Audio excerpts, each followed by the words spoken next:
So we are here today at the Awakening Cosmic Reality Show, and we have Candy Carroll on with us today. Candy Carroll has her own radio show, the Candy Shop Show. Hi, Carol, and welcome. Hi, Alina. This is great to visit with you. Thank you for being on the show. So, can you tell me a little bit about the Candy Shop Show and what you do? Okay. For the last couple of years, I've had a spiritual exploration show, and I wanted to update it and go on YouTube, which we did just a month ago. And we think of folks, we want to be positive. We want to look at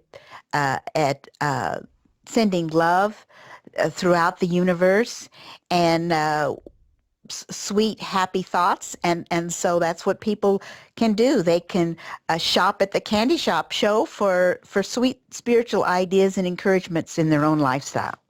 That's beautiful. What kind of guests have you had on your show recently? Well, we had Julian Wells last week, and we've had Ray Koslovich from St. Louis, who I went to St. Louis to meet in person and hear his story about meeting 34 starship races and about his story about going physically on the starships. My favorite guest and repeat guest is Christopher Stephen Jacobs, the bilocator from Lincoln, Nebraska. And I've just finished reading his book, From the Fall to the Lifting.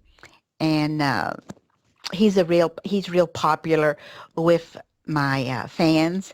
But I think Julian Wells and Ray is as well, and there's been a whole list of guests over the past 2 years, but those are the primary ones I've had in the last 6 weeks. Wonderful. And what kind of experiences have you had? Have you seen starships, met any ET races, or just, had a feeling that there's somebody around you that's in contact with you, maybe? Yes, definitely.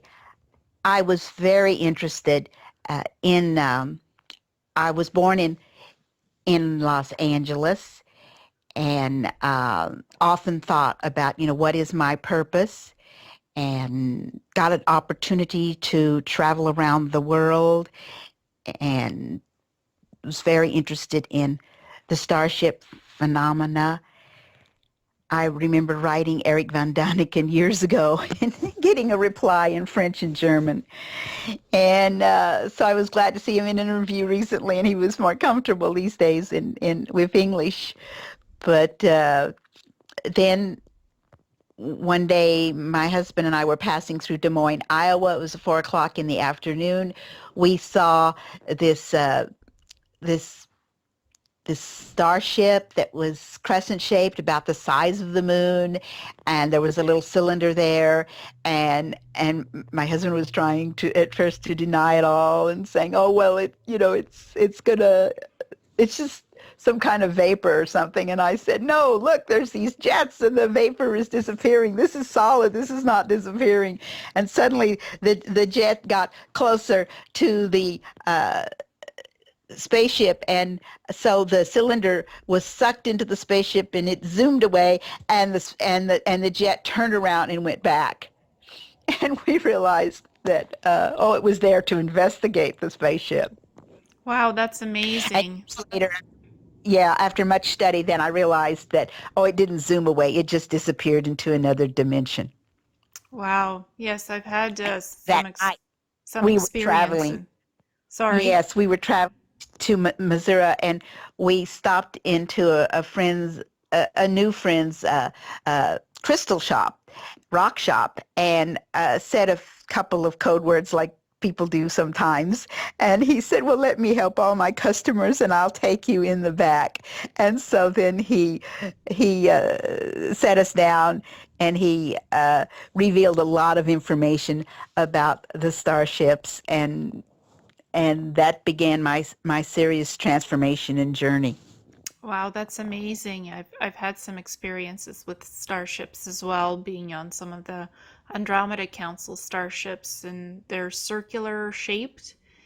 Some of them are various shapes. So I definitely, it's confirmation. We've both seen interesting things. Yes. Absolutely.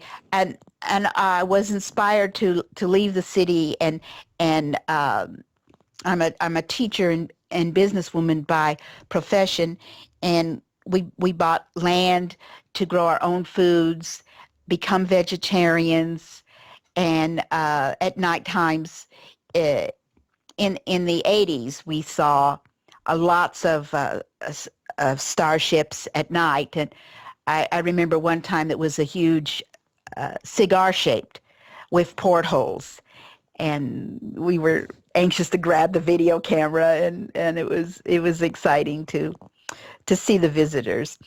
And I helped start the Eureka Springs with Lou Ferris, the Eureka Springs UFO conferences. And at one of the conferences, there was these CIA types with their black glasses, and they wanted to heard me talking about all of the spaceships buzzing my hobby farm, and they wanted to follow me home and see them.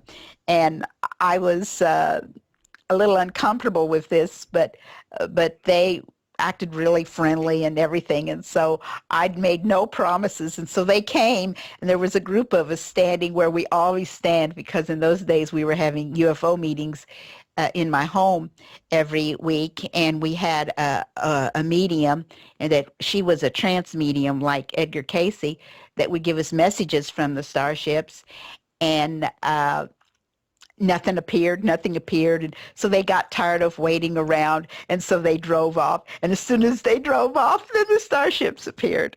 Well, of course, I mean, the starships aren't going to show themselves to the CIA or the government. They're more interested in normal everyday people who are spiritual having contact with us. I I think it works more like that for us. Absolutely. Yeah. Um, Yes. what are your experiences? You mentioned when we were talking in passing, you had mentioned that you wanted to talk about John Gray and the Anastasia movement. So can you describe what those are and how you came about studying those and your experiences with them? John Gray and Anastasia group? Yes, yes. Well, of course, I heard of John Gray because of his work, Men Are From Mars, Women Are From Venus. And it's interesting how he got those words in our vocabulary.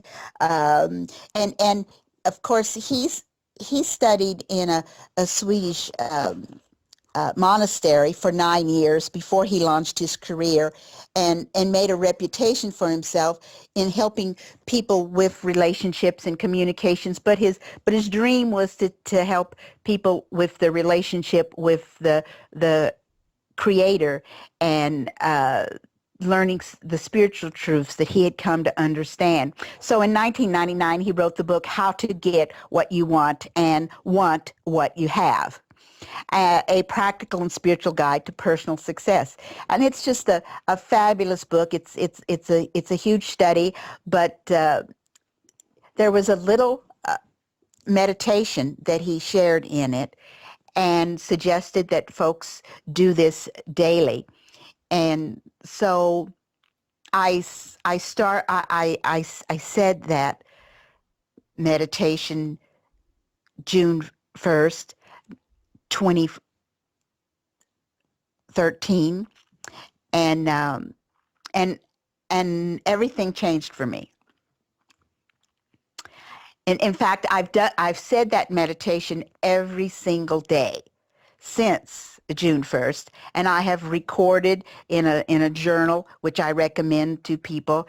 And it's very important to work with symbols and sacred geometry. And now I understand the Star Brothers and Sisters, they often talk in with telepathy. They communicate through symbols. And if we're understanding and using some of the ancient symbols, it just sets up a stronger vibration and link between us and our space sisters that want to help us. Would you like to hear the meditation? Yeah, sure, of course. Go for it. Okay. The words are simply, "O Creator, my heart is open to you. Please come sit in my heart." And I'll explain that at that point, you're holding your fingers up towards the heavens, whether you're sitting or standing inside or outside. And you generally will feel the energy pouring into your fingers and through your body. And you can repeat it a couple of times if you don't the first time hear it.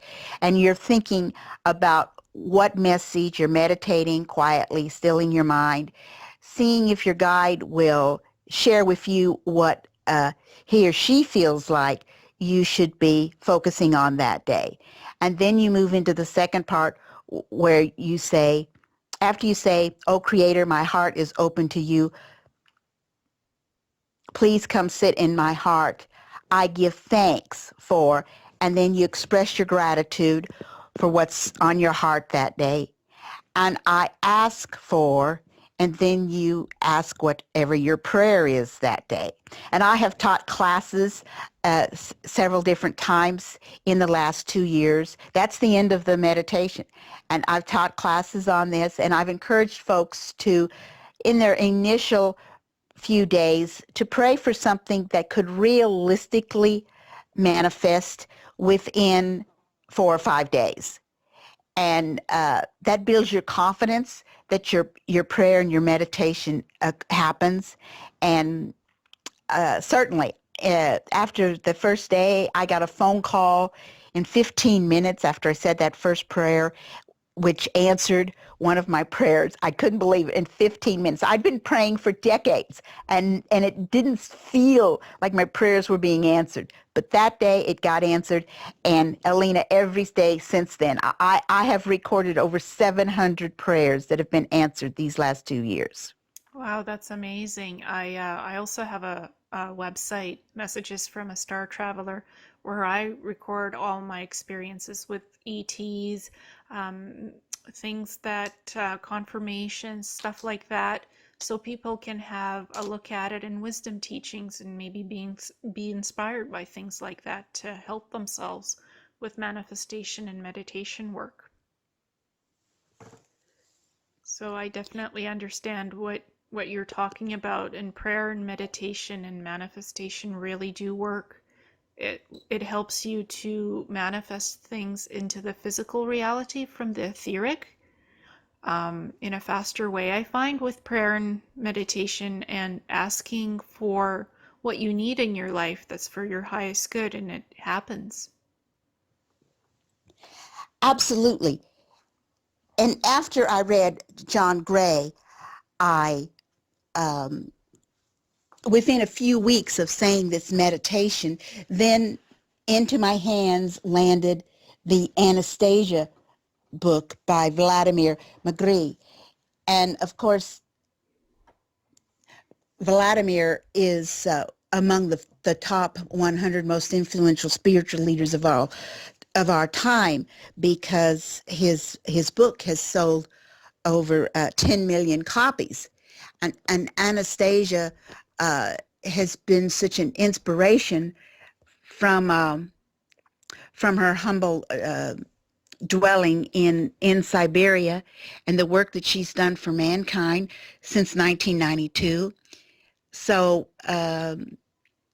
I've taught classes on her material and her encouragement for people to garden, put their hands in the soil, and how to attune the plants that they grow to your own DNA, how she has an evening ritual where you soak your feet in plain water, and then the next day you take that water out and put it on your garden, and your garden, the elementals soak in the DNA from the toxins, and they attune your plants to the kind of nutritional value that you particularly need. So by the time the fruit is and vegetables are ready to harvest, it's ready to help your own body temple.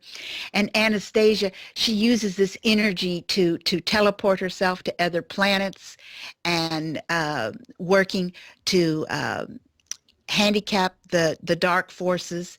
And but she says if her fans can't uh, develop the skills to teleport and do some of the things that she does, that we should just garden, be close to the land, and be happy. And she will use our happy energy to help mankind. Wow, that's amazing as well. Um, so how long have you been working with the land? And from our conversation, you own farmland or something like that. Can you describe some of your Yes, I experiences? oh, it's been many decades that I've been here on the land, and it's so interesting to see it. Farmers had just mowed everything down. It was just a flat field, and the original home is here, and we've added on to it, and it was built in 1848, and that's pretty old for the Midwest, and we've modernized everything. But the trees have just grown up, and the wildflowers, and I get to collect my own passion plant tea and bee balm, and all of the many kinds of wild foods and herbs, and it's just a little oasis among the barren fields around me. So, has switching over to being a vegetarian, how has it impacted your life and your health for the better instead of just eating meat and stuff? Oh, I really like it. And I know some people say it's not necessary, but certainly Anastasia recommends that we don't eat our cousins, the animals, and lots of the first time I heard about that was when I was reading George Adamski's 1951 book, The Venetians Have Landed, or Flying Saucers Have Landed. And when he had in that book, uh, they asked him to take them from the landing pad in the desert into LA and sit down in a cafe, and they ordered a peanut butter sandwich, and they explained that on other planets people don't eat animals. And so that was an interesting thought for me in those days. And so I raised my husband and I raised my our four children as vegetarians, and I just have a lot of energy, and people are surprised that I've got as much energy as I do, and I I ate fish for the first year, made a transition diet, and just set my intentions that I would just be fine on a vegetarian, and sometimes I go vegan for a few weeks at a time and things like that, and I recommend it. Yes, I heard as well from a meeting. I visited Telos in Mount Shasta under the mountain, the Agartha people, and they don't eat animals either because basically if you eat meat, you take on the energy of the animal, like the dead energy, and your own energy then is lowered in vibration. So I've heard about that, and they don't eat because they're higher dimensional beings, seventh from the seventh dimension and up in Agartha. So they don't eat their animals. They raise animals too, but they don't eat them because of the energies. It's you don't want to take on the energies of an animal that has been killed. Basically, that's what I heard.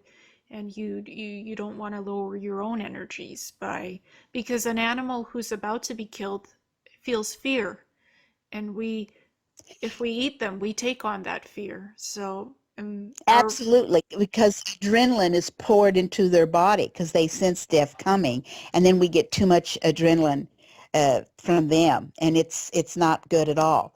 Now, for the first 2 years of my candy shop show, everybody who called in were vegetarians. That was who I was reaching out to in my audience. Now we have a mixture in my fan base, but I'm gently nudging people in that direction. And Christopher Jacobs, the bilocator that we interview, um, he predicts a time in the near future where the Starship people will be giving us replicators, and that they will replicate uh, steaks and fish and hamburgers for us to consume, but that has nothing from real animals. If one is used to that kind of thing on their plate, I don't think I will want a replicated steak, but he says it'll be available for us in the future if we want it. That's wonderful. I know sometimes people need to eat the meat for the protein and the iron. Some people don't have natural iron in their body, not enough. And I always suggest, if you're eating meat, go for poultry or organic turkey, something like that that's not so heavy in the meat.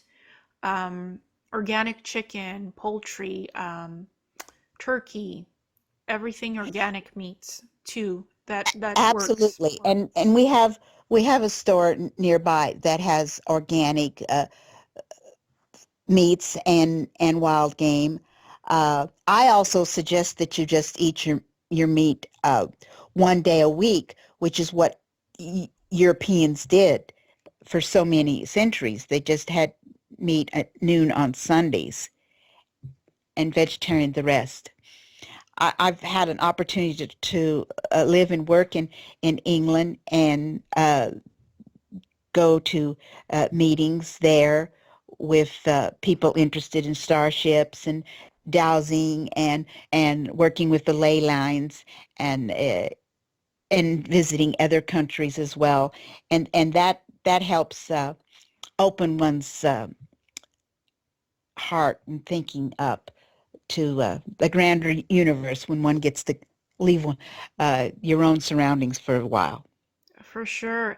Um, and I heard that you also hold these meditations on your land, and you've recently had some drumming around a campfire. How did that feel? What was that about? Oh yes, we love to get folks out of the city and to come out on the land and experience that. So locally, I have a site at meetup.com, and I recommend that everybody join meetup.com and find uh, people that are interested in starships and the things that you're interested in to meet in person.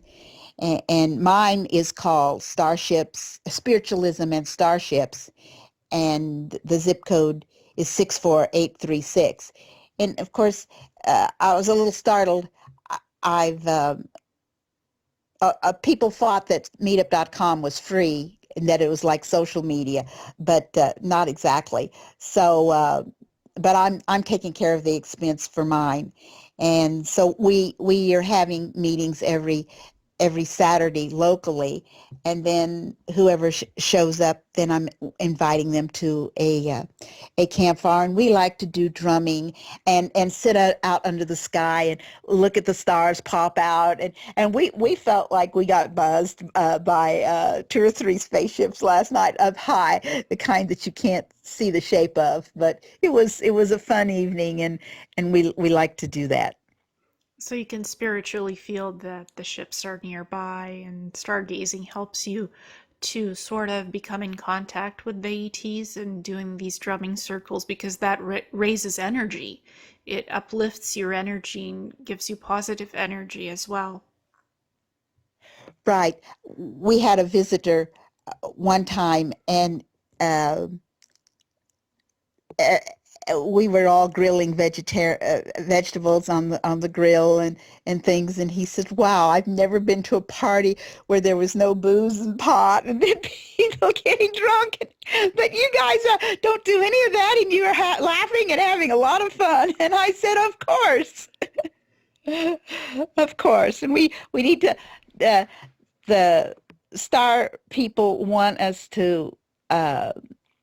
Laugh with them, be happy and forgiving, and live in the moment. That's their primary message all the time, is to practice living in the moment. Let the past be in the past, let the future take care of itself. Exactly. And I don't drink and I don't smoke either. I never did. You can have a good time just by having close friends and family around you, and that creates positive energies for your meetings, for your parties. Um, and it's a good, healthy way to do it. You don't need cigarettes, pot, like you said. You don't need the alcohol to. You bring yourself, you bring a good food dish, and you have fun, you laugh, you smile. That's what it's about. Absolutely. And we try to have fun on the Candy Shop Show. We hope that the title would make people smile in itself. We meet every Wednesday night uh, at 6:30 Pacific time, and uh, for about an hour and a half. And we'd like to have at least 24 people calling in live, because that's a power energy number for helping when we have a guest that, like Chris, who does the bilocation. It helps share the energy so that he can visit with us longer and interpret the messages from the star people. And he gives a short read to a couple uh, call-in people each time he's on, um, helping people understand the name of their guide and what species they're from. So we have a lot of fun. We've got room for 1,000 if people want to come on live and share the energy and ask questions at the end and things. And then we're putting everything up on YouTube through the Diamond Network, and it's great to be cooperating with Elizabeth Diamond and the series of calls that we have each week. And how did you meet Elizabeth, or get in contact with her and get your own candy shop show in conjunction with Elizabeth Diamond's show? How did that come about? When I was in St. Louis visiting with Ray Kosovich, he had been interviewed by Elizabeth and shared that. Yes. And then through her, then I found out about uh, Christopher Jacobs, and and then we all clicked and we took off. And Wonderful. yes, it was just last week we expanded to 4 nights a week. That's great. I mean, it's great to expand the viewership, to get important messages out, what's going on right now, how the earth is changing. There's so much happening. Energy's constantly coming in. We're getting DNA upgrades, light code upgrades, beautiful things coming in. I've heard Ray talk about the future and how it's going to be wonderful, and that the ATs will come to help us. They won't come to save us, but they'll come to help us and teach us how to clean up our world, remove pollution, be more positive. They're like our guides, our teachers, but they won't rescue us totally from what's going on. That we need to do from within ourselves to the outer earth. That's what I've heard. Is that true? Absolutely. After I was exposed to the Anastasia book, then I was led to find the series called The Law of One, published in 1984 by Ra a humble messenger of the law of one. And in these 5 books, they asked questions and got answers that were quite inspiring, and to explain about the 7 chakras. And now I know that my guide is a member of the Raw group, and Christopher is sharing with us that uh, that we have 9 chakras being formed, and that eventually we'll get to 13 chakras. And so that's exciting, that to understand that the Raw books shared that when something negative happens, we're supposed to treat it as a catalyst to to grow spiritually. And so to use those lessons, and that we can program, what kind of lessons do we want? We can program the kind of catalyst we want. And so that's just really been exciting for me to better understand, and to know that we our heart chakra, the green chakra, is is expanding, and how we do meditations from the core of Mother Earth, uh, and up to the universe and the sun, and to just be so grateful for the Raw group, and the other beings that are helping us at this time, when we use our own free will to ask for that help. And what is the Raw group? What do the ETs look like that are part of the Raw group that you've experienced?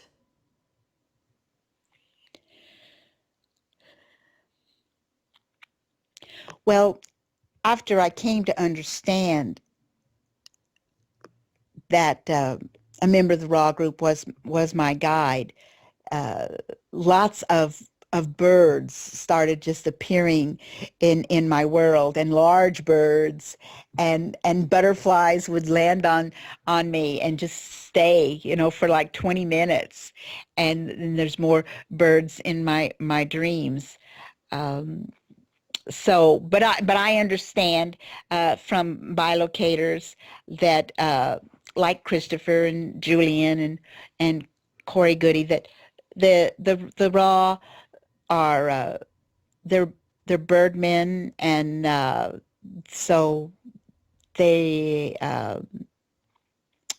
they have sometimes they appear with wings, and sometimes they have a golden hue, and they're from different densities, like 6 to 12 densities.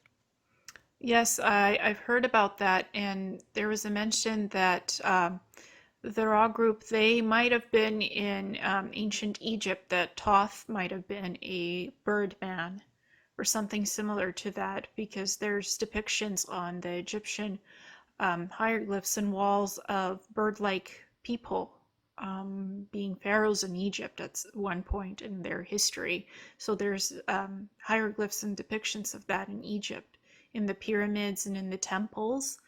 I wouldn't be surprised if the Ra people were in ancient Egypt teaching the Egyptians this beautiful history of what it is to live a free life, and just to be who we're meant to be. And now they've returned again. Absolutely. And in the book by the Raw group from 1984, they explained that they first came to Earth 18,000 years ago to help, but things went wrong, and then they came back to Egypt 11,000 years ago, and it all went bad.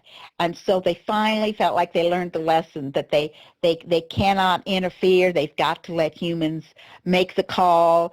uh, they just like in the Star Trek series, you can't mess with the development of the civilization, and wait till they're ready. And so they were so happy that in the 1980s, this little group of ET fans made the call, and so they came and they shared their information. And so, yes, and so absolutely, the hieroglyphics were uh, were there, and uh, I, uh, I've studied also a channeled book called OAHSPE, OAHSPE, uh, channeled by Dr. John Newbrough, and it talks a lot about the the ancient star beings that came and helped us in the past, and about the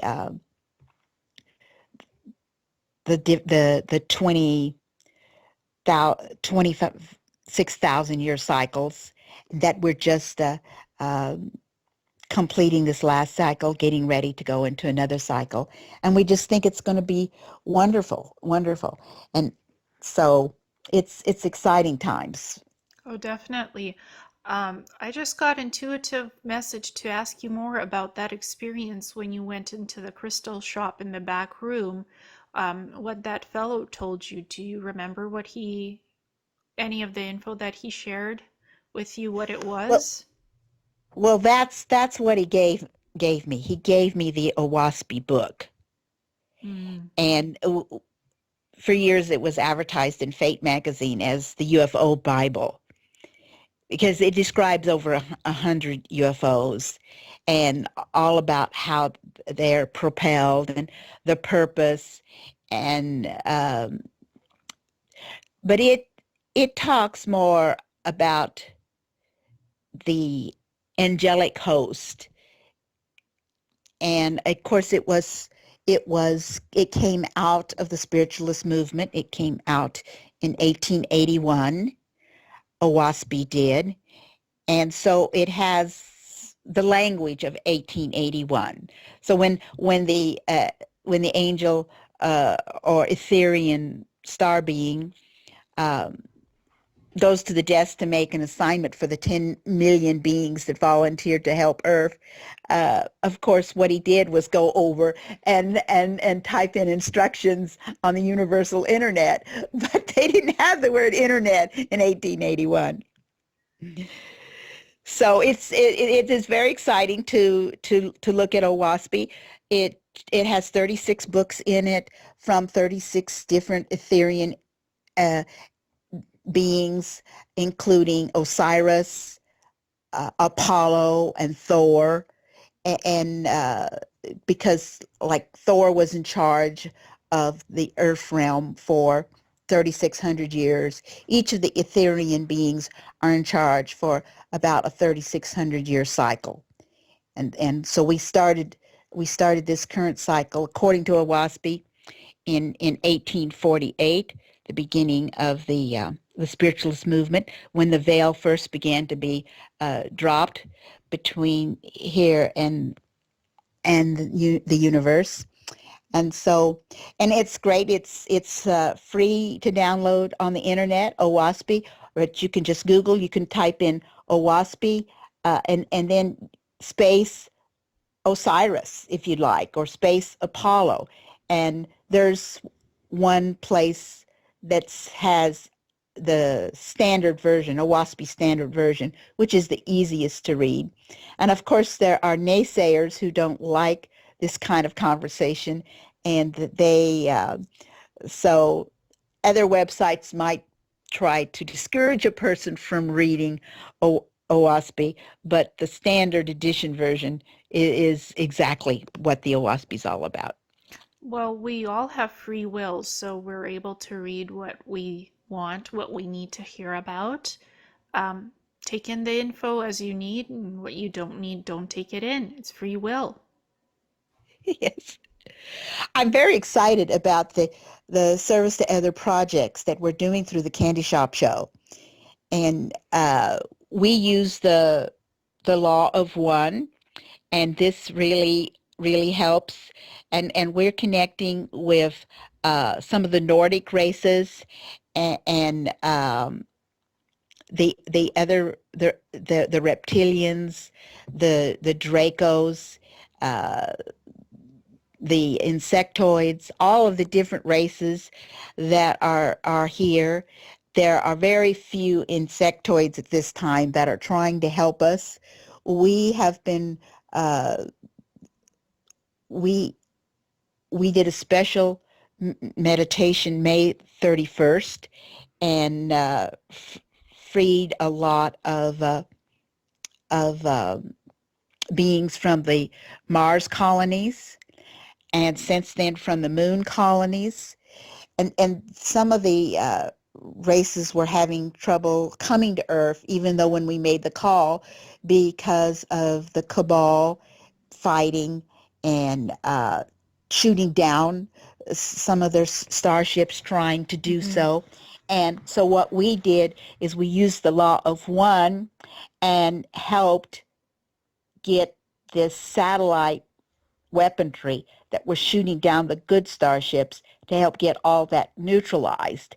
And that was very exciting that we were able to do that in June. And it just seems like since that has happened, we're having more help and that things are speeding up on the timeline. And it was very exciting, Alina, the night that we asked um the Confederation to consider having first contact soon, and to and they said, well, we can't find any government leaders that will approve. And we said, well, we'd like to make an appeal as citizens of Earth to you to come and help individual citizens and to bypass the government.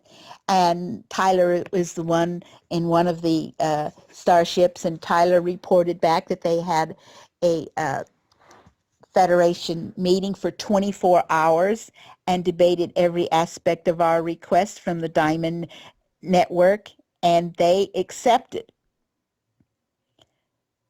So we think we're going to be lots more landings and lots more sightings, and it already feels that way in recent weeks since this occurred in June.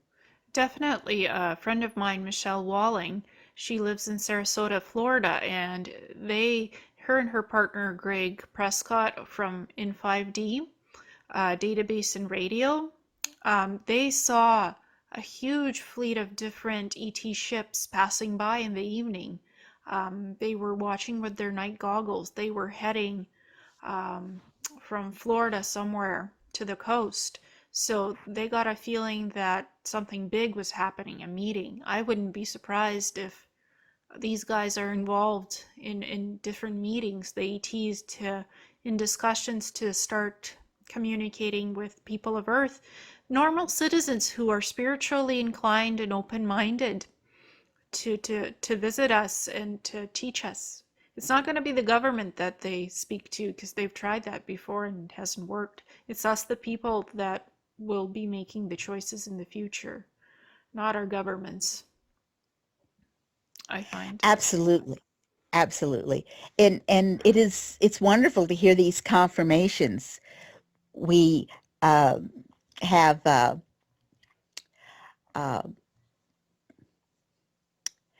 we've rescued a lot of beings. Christopher Jacobs, he can give readings and help people understand about their past lives and how their past lives are helping us today. And what I loved about the law of one is that Don Elkins asked about the OAHSPE book, and they said OAHSPE was a project that a group of star people took the Confederation Council in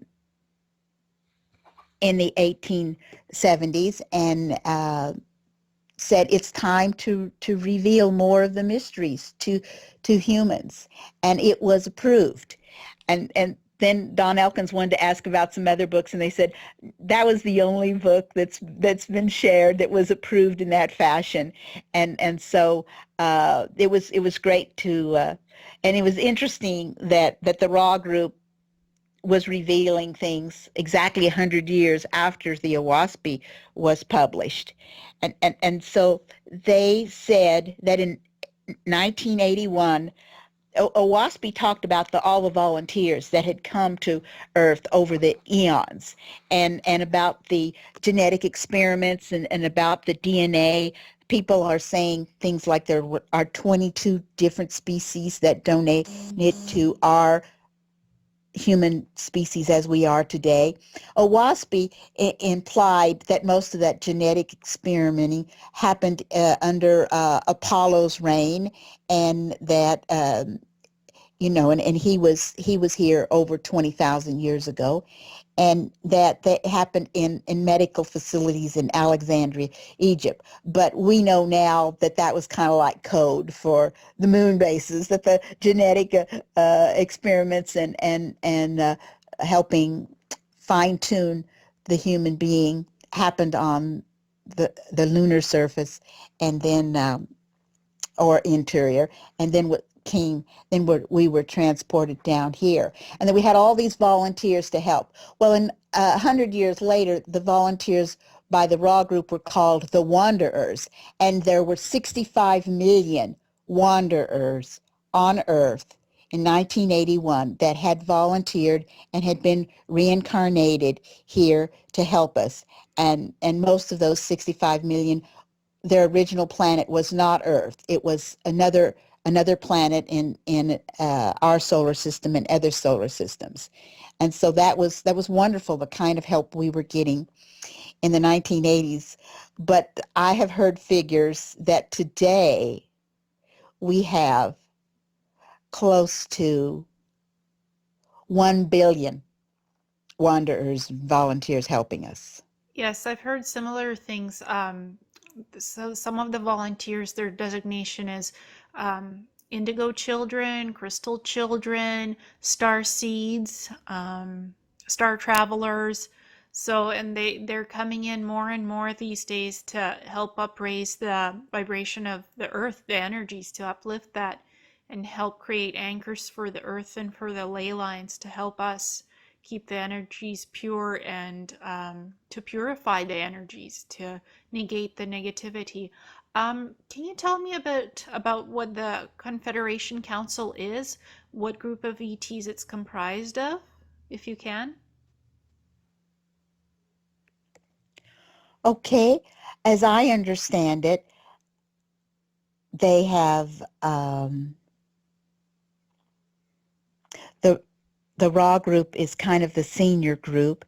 They have the Nordics and the elephant people, and uh, all the different species that Ray Koslovich have met,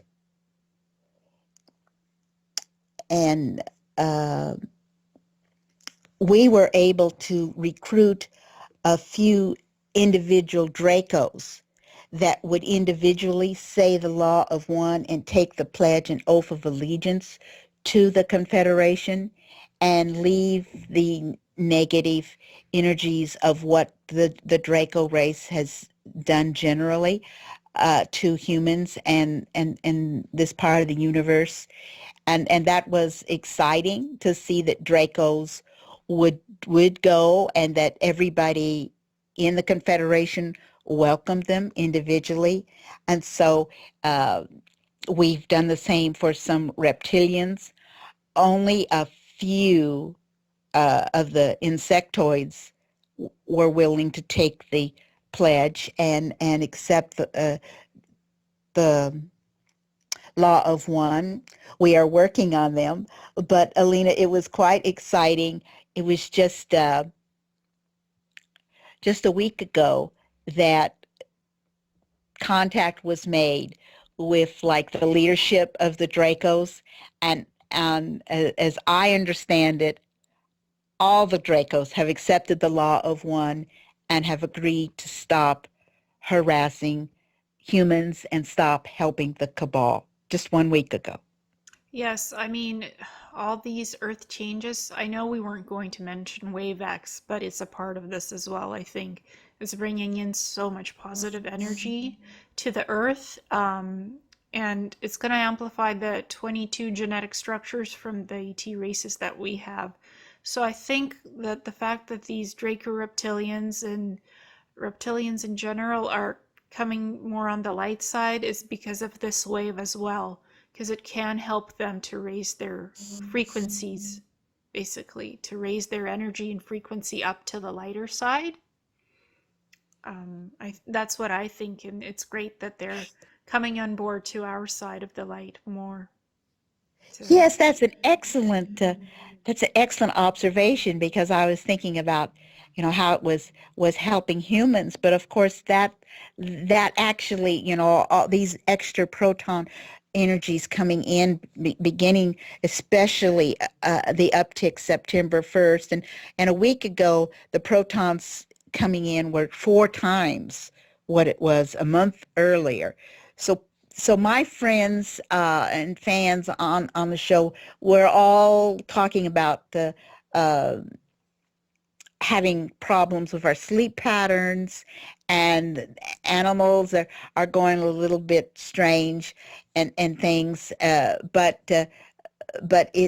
we're all going to be making this adjustment, and I think that the 1 billion of us old souls, volunteers, wanderers are leading the way, and that then the others will be following in the coming months and years. And so it's just very exciting what's the changes that are happening, and how fast they're happening. yes, exactly. And we're also moving more and more into the photon belt. So it's not just the electromagnetic gamma energy that's coming in from wave X. It's also the photon belt that we're in. And it's accelerating our evolution, DNA upgrades, light codes. More people are starting to get in touch with universal knowledge, and that's connected to the Akashic records and Akashic libraries that are above planets etherically. So universal knowledge is a great part of helping us to wake up, to awaken, and find out who we are and why we're here on Earth. What's our life purpose? Who we were before coming to Earth? Because, like you said, a lot of humans aren't originally from Earth. We come from other planets, star systems, galaxies. So being in contact with universal knowledge and being in touch with our higher selves helps us to remember who we truly are and why we're here. Absolutely, absolutely. And when we uh, when we make our transition, some call death, it's just like walking through a door, and uh, it's just at first,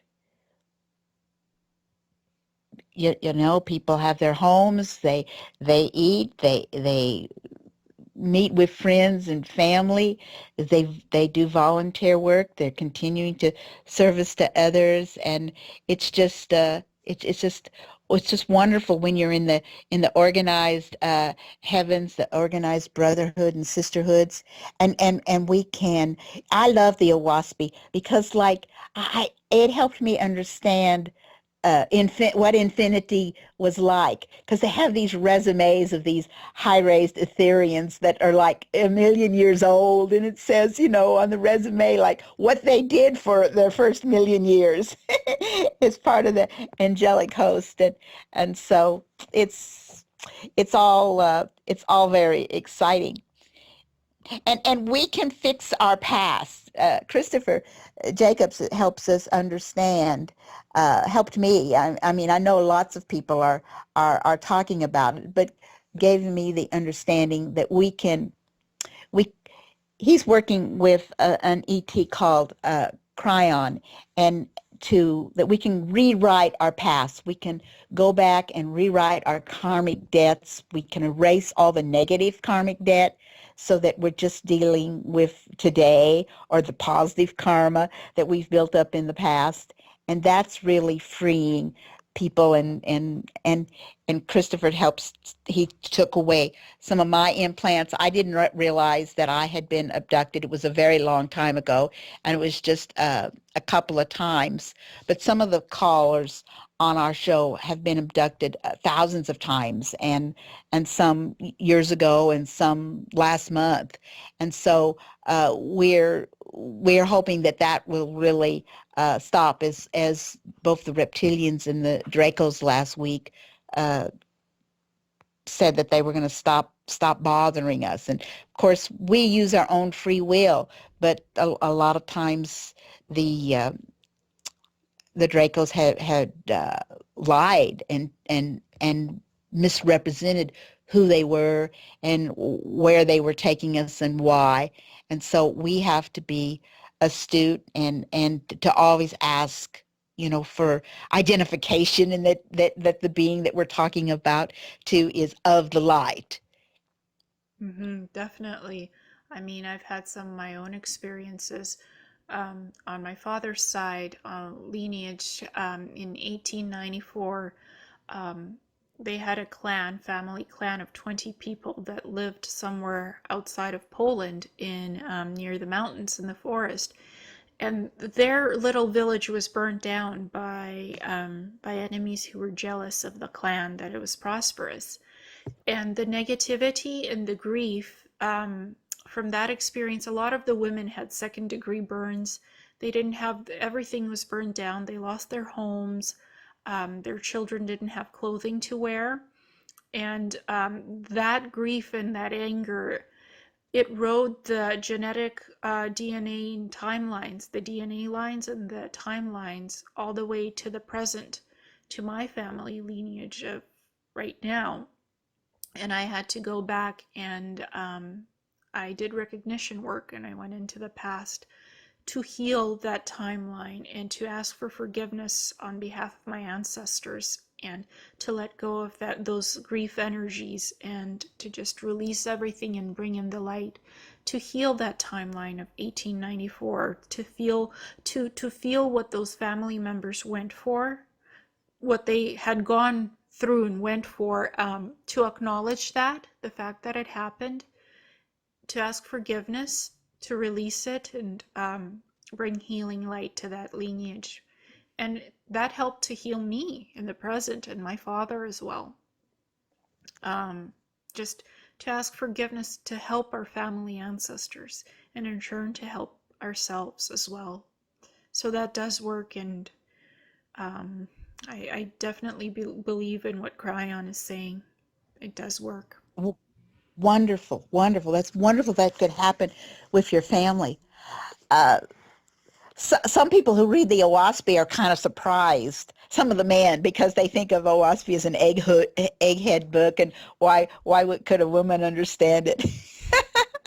No, those old timers. But there is a lot of that in the OAHSPE, but it's not the time has passed to study in detail the prophecy of the 1881 book, because we are on a different timeline, and the prophecies that they're making in the timelines are a little bit off, because things have changed, and I think changed even since the raw material came out in 1991.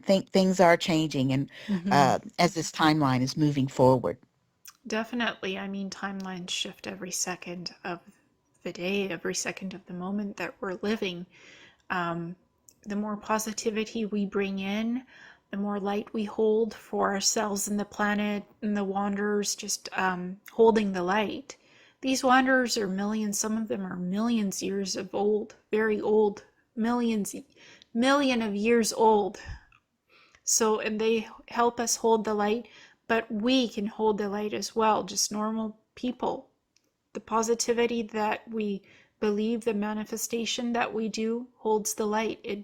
It raises the light quotient that we are here to hold for the earth and to help each other in service of others and not just ourselves. Absolutely. I belong to the soul group Silver Flame of Alonius, Mm. and it's I know that I've had several thousand reincarnations. I know one of my fans has had 7,000 reincarnations. And the first incarnation on this earth was as a dolphin. Wow. Yes, some of the dolphins are and mammal beings. They're quite sentient. They're called the nomos. Nomos, and they came here to hold the light. And now some of them are beaching themselves and leaving the Earth plane and going back to their original star seed origins, and then coming back to the Earth as light beings to help hold the light and experience more of a light body than dolphin or whale. But it's all interconnected, I find. Absolutely. Mm-hmm. And my husband and I were just looking today at some of the ancient fossil rocks on our land, and it's just amazing how old uh, our Earth is. And it's sad how we've treated Mother Earth and not understood that she is a living being with personality of her own. And like Anastasia said, she just cried. And Vladimir said, "Why are you crying?" And she said, "For Mother Earth, because you've laid down all these concrete roads and it's just burning her skin." Mm-hmm. And of course, with earthquakes and things and all these volcanoes going off, I mean, Mother Earth is kind of uh, trying to heal herself. Yes, I heard that she's shifting from a third dimension into a fifth dimension. And that's why all of these volcanoes are going off. There's more earthquakes. Of course, some of these natural disasters are man-made as well, with the HARP technology that has the ability to change weather patterns, create tornadoes, create landslides, earthquakes, tsunamis. So it's not all natural. Some of it is man-made. Some people don't know about the HARP technology. And it's on the moon, it's on Earth, sometimes it's on Mars as well, on ships or on land.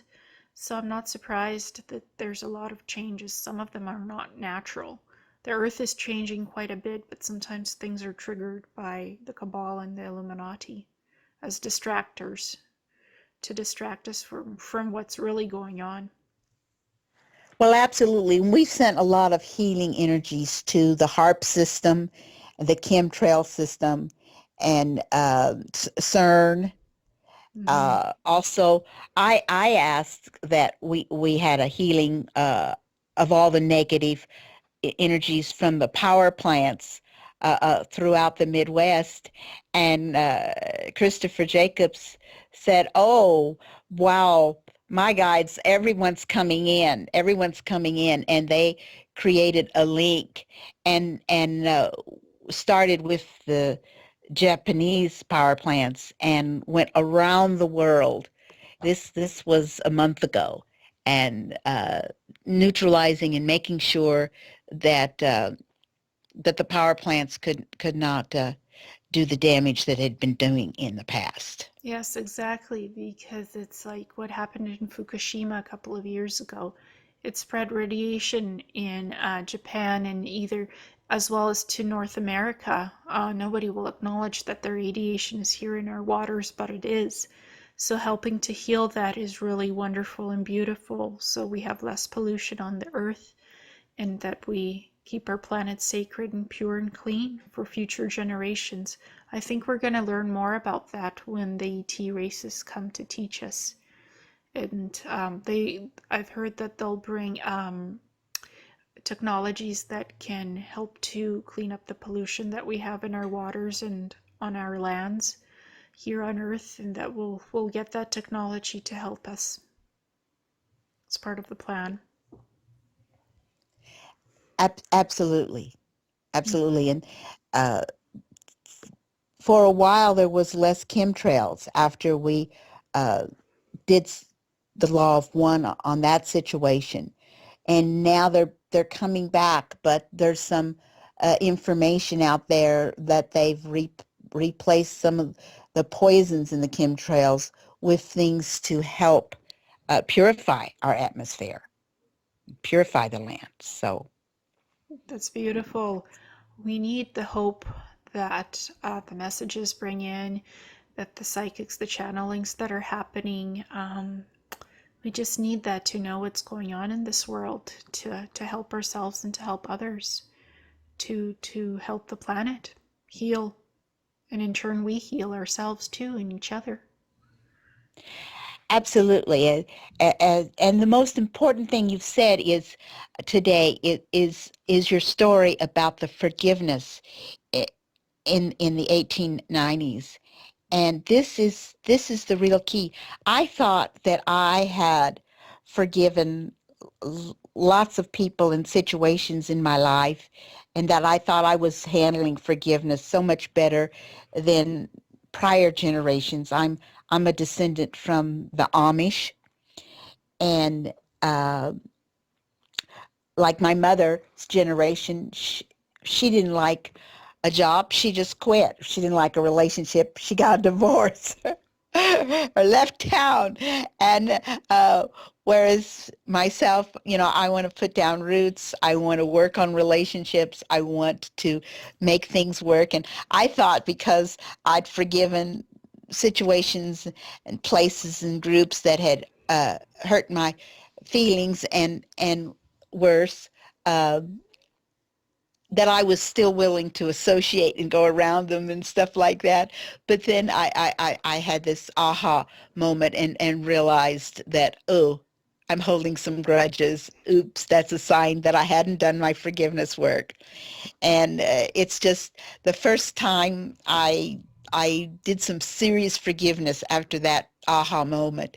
It was like I hadn't enjoyed being around these women for a long time, and they called me up and invited me to a gathering, and we just had so much fun together. Within 24 hours of my doing my own forgiveness work in my own heart, and it's just wonderful what's happening.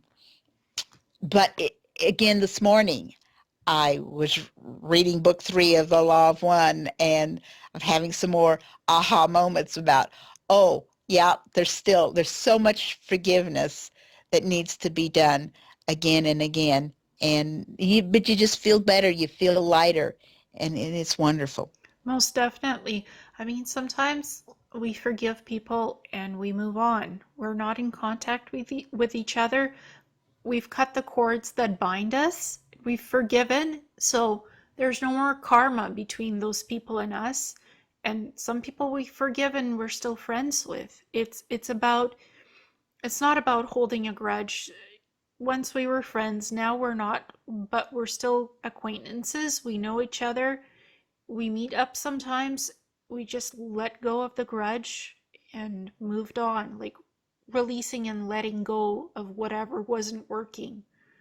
And we learn lessons from it. Sometimes this stuff is to teach us something important, that we were meant to know that person. Yes, we held a grudge. Yes, we weren't happy with them, but we still learned something from them and they learned something from us that's we were meant to learn. There's a purpose why. Nothing just happens without a reason. There's always something we learn or we're meant to learn and to explore, and that helps us grow as beings, as higher dimensional beings on this earth, I find. Absolutely, absolutely. Definitely. And just people are growing and learning spirituality by leaps and bounds. I find more people are awakening these days, and the ones that are awakened are becoming more aware of what's going on. And people are starting these meetup groups for healings, for empowerments, to do different healing exchanges, not for money, but just for exchanging different healing services for each other to help each other and others in their groups. So that is amazing work. And there's so much free opportunities to post on YouTube. That's for free. You can post shows, you can post messages. Also, you can create websites as well for free, something like with Wix.com or Weebly. to put out your message, who you are and what you do as a healer, as a light worker, or just a person who's just bringing in awareness of what's going on. So there's a lot of different media services that are free to do this stuff. And I would encourage more people to step up and come out and share their stories and experiences with us, because we're all here as one. We're starting to open more as a united consciousness and come together, and that's wonderful to see that happening in the world at this time. Absolutely, absolutely. And I would welcome anyone that would like to apply to be a guest on my show, or to come on as a participant, to watch the shows, the Candy Shop shows on YouTube. Afterwards, you go to the Diamond Network blog. Can I give that out now? Yes, of course, please do. Okay, so folks, if you've got a pencil, you would write down Diamonds Forever 31.blogspot.com. That's Diamonds Forever 31.blogspot.com. And Elizabeth Diamond has an interesting post up every day, and on the right-hand side, there's a link to the YouTubes, and you can see the picture of the Candy Shop shows and the other shows that we're doing each week. And what is your email address that people can contact you at if they have any more questions or they just want to chat with you? Can you tell us what Yes, that is? I like to use email, and it is key2truth@yahoo.com. That's two with a digit, so it's key2truth@yahoo.com. Wonderful. I hope people contact you, because this information that we had on the show today is amazing, and I hope people hear about this and go to your show, go to my show, and learn what they're meant to learn and enjoy this exciting time in the world that we're in right now. So thank you so much for being on the show. I really appreciate you joining me and trying out Skype and seeing how that feels. Well, thank you, Alina, for all your help. And I'd particularly like to hear from the folks who think that they are also of the soul group, Silver Flame of Alonius. It would be fun to make some connections that way. Exactly. But we have people from at least a dozen different soul groups that have been identified that have been coming on our show. And so, well, thank you so much. And we'll have a party after the first massive first contact. Yes, definitely. I look forward to it. And thank you so much for coming on and for talking to me back and forth to set up this show. It's amazing how synchronicity comes into play at the right time, at the perfect moment. We both came together and we shared this wonderful information today that I didn't know much about the Law of One or the Raw group. So this for me has been very enlightening and interesting to hear about, and to experience what you've seen and heard, to kind of listen to that. And I felt like I was experiencing that too. That's amazing. Thank you so much for sharing with me that information, Candy. You're so welcome. You're so welcome. Again, Candy Carroll on this beautiful day, this beautiful time, this beautiful show. Thank you, Candy. Have a great day. Bye. Bye-bye.